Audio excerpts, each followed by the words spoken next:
Hey, it's Tech. Welcome to this off-the-cuff bonus episode. Today I wanted to review some of the tools that I used that I purchased to help fix my phone that I mentioned earlier this week in this week's Tech Laboratories. In order to fix it, I needed a few tools that I didn't have, and so after doing some looking online, I decided on buying the iFixit eye opener case. It would come with a pack that I could heat up in the microwave to help loosen the glue, and that was important to me. That's really what I needed. It also had a few other tools that I wanted to try. iFixit, if you don't know what they are a website.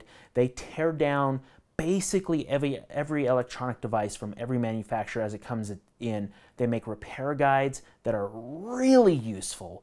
If you're trying to repair any electronics, you can just go to their website, take a look at it. It's really nice laid out, gives repairability scores so you can figure out, is this something you should do yourself or have someone do for you.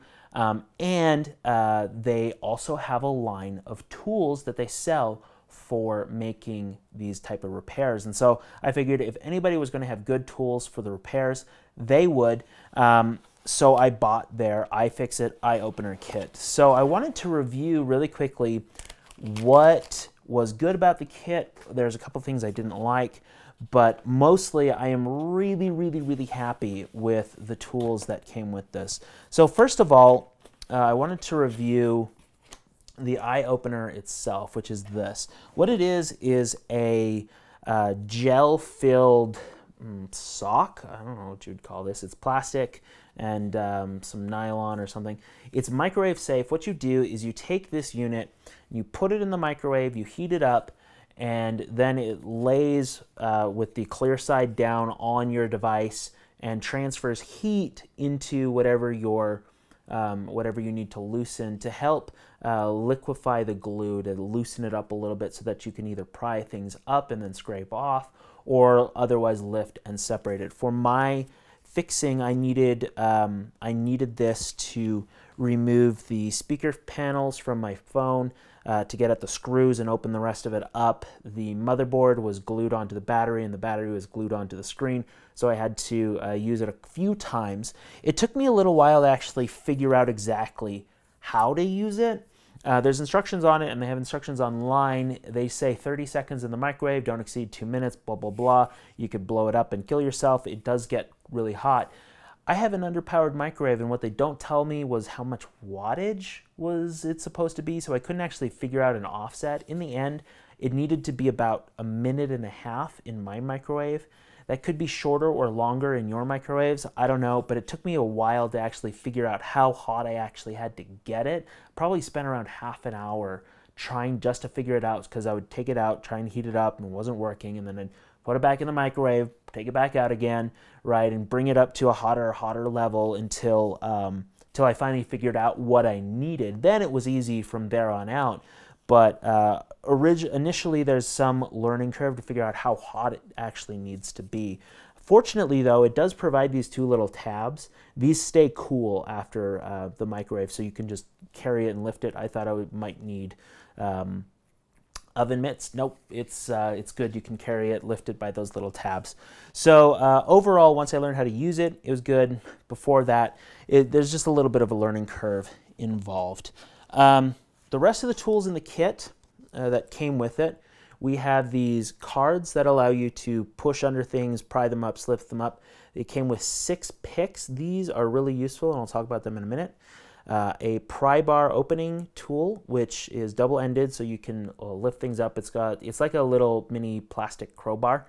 It came with tweezers, a spudger to separate things, a precision screwdriver interchangeable handle along with some bits, and a suction cup, and then the tray itself acts as a project tray. You can pull all the components out, and you have all the wells for putting your screws and little parts in, larger well to store larger parts, and you're good to go with the tray itself. I want to talk first about this screwdriver. I have used a lot of little precision tools, and this is the best precision screwdriver I have ever used. I'm not kidding about that. If you don't know what a precision screwdriver is, by the way, most screwdrivers, you torque with your full hand. With a precision screwdriver, they have these spinny caps on top. You may have seen them. What you do is you put your palm on the cap and then rotate with your fingers. It allows you to apply pressure with your palm, but then still use your thumb and index finger to actually, do the twisting and apply the torque. You normally don't need huge amounts of torque for precision screws, but this allows you to keep it in place without having to use your whole arm, your whole hand, your whole everything.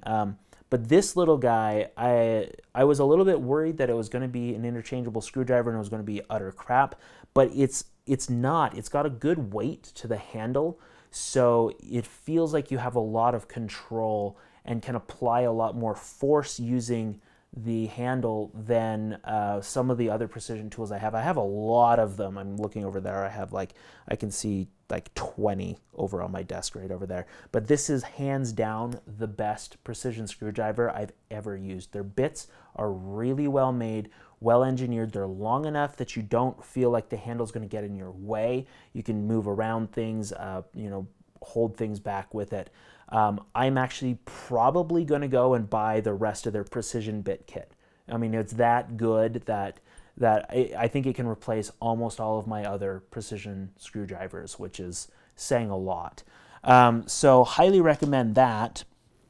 The other thing that I really, really loved from this kit was their set of tweezers. Normally when tweezers are this small and this precise, it comes down to about 1 millimeter at the tip, which is really tiny. When they get that small, they get weak.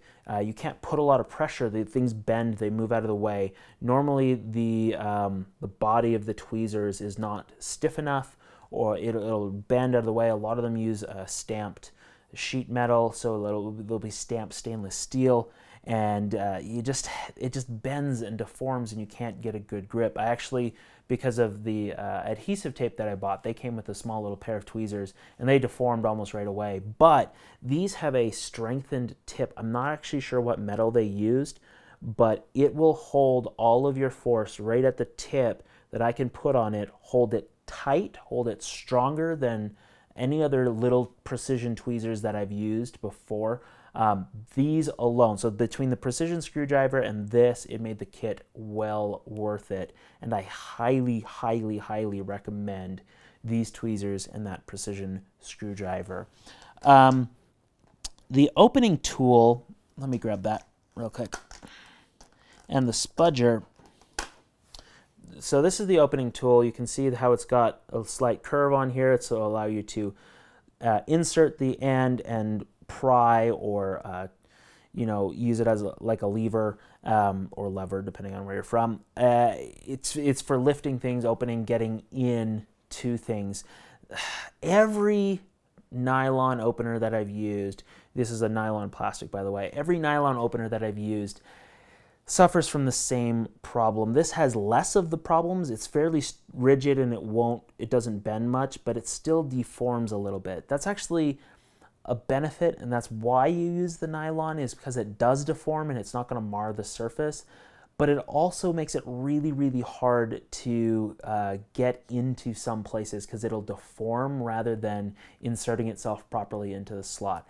So while it's better than most pry tools, in the end I still ended up having to use little metal screwdrivers just because it wasn't fine enough to actually get it in between the screen and the speaker grills, or the body of the plastic body and the aluminum outer shell of my phone. Which is, I mean, it's a sad reality that, yeah, the metal ones do mar the surface, but they also work a whole lot better. So it's better than most, but it still suffers from their same downfall. Same thing with the Spudger. I've destroyed the fineness of the end here, and that was just with the one opening, just moving it around the edge. Between the aluminum and the plastic, it's just absolutely destroyed this. I don't know if I'm going to be able to use it on another project. I might try sharpening it with a knife, see if I can get some of this burring away, clean it up and use it again, but I don't know. I also broke the tip while trying to use it. That was unclear. It was a lot weaker than I thought it was going to be. There was just no deformation. It just snapped. So again, it's better than most, but still not as good as a metal one. Still not, I mean, again, it depends on what you're using it for. It does deform. Overall, it's just an average spudger when you're done. What I really liked, going back to things that I liked, were these nylon picks. They look like guitar picks. What they're used for is not for lifting, not for prying, not for torquing anything, but for holding things in place. If you've ever opened electronics, you'll know that like you'll start moving around trying to unlatch little lock things, but then they all just slip back in because nothing's holding it open, and you almost have to have like two hands going around. These become your second hand. You pry it apart, insert a pick, move on, pry, pick all the way around.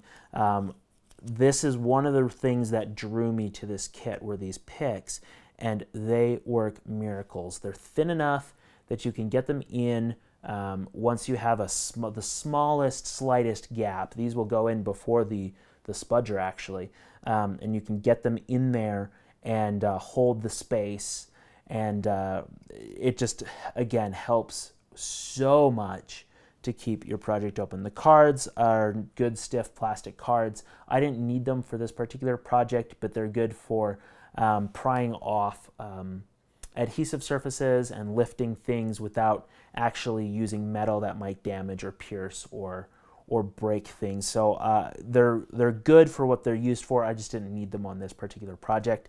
The anti-static project tray that came with the kit that everything's stored in is really useful. This is the first project tray that I've bought because normally I've just been too lazy to buy one, and it's always been like, oh, I need to fix this now and I don't have time to get one, and I never bought one because I never think about it unless I'm about to fix something, and then it's always too late.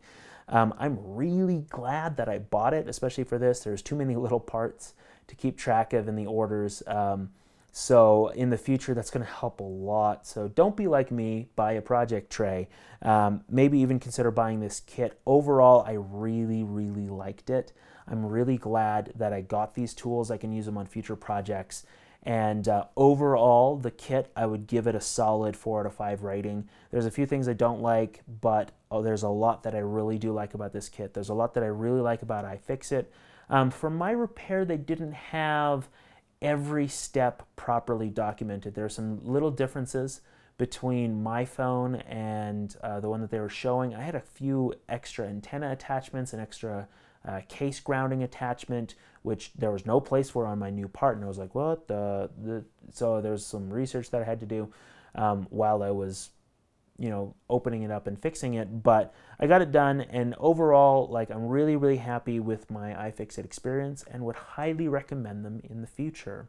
So that is the first of my technology reviews here on Tech Laboratories. I might do some more in the future or not. We'll see. We'll see what happens. We'll see if I feel like being a reviewer at some point. I don't know. So until next time, I'm Tech Adams saying keep thinking, and thanks for watching.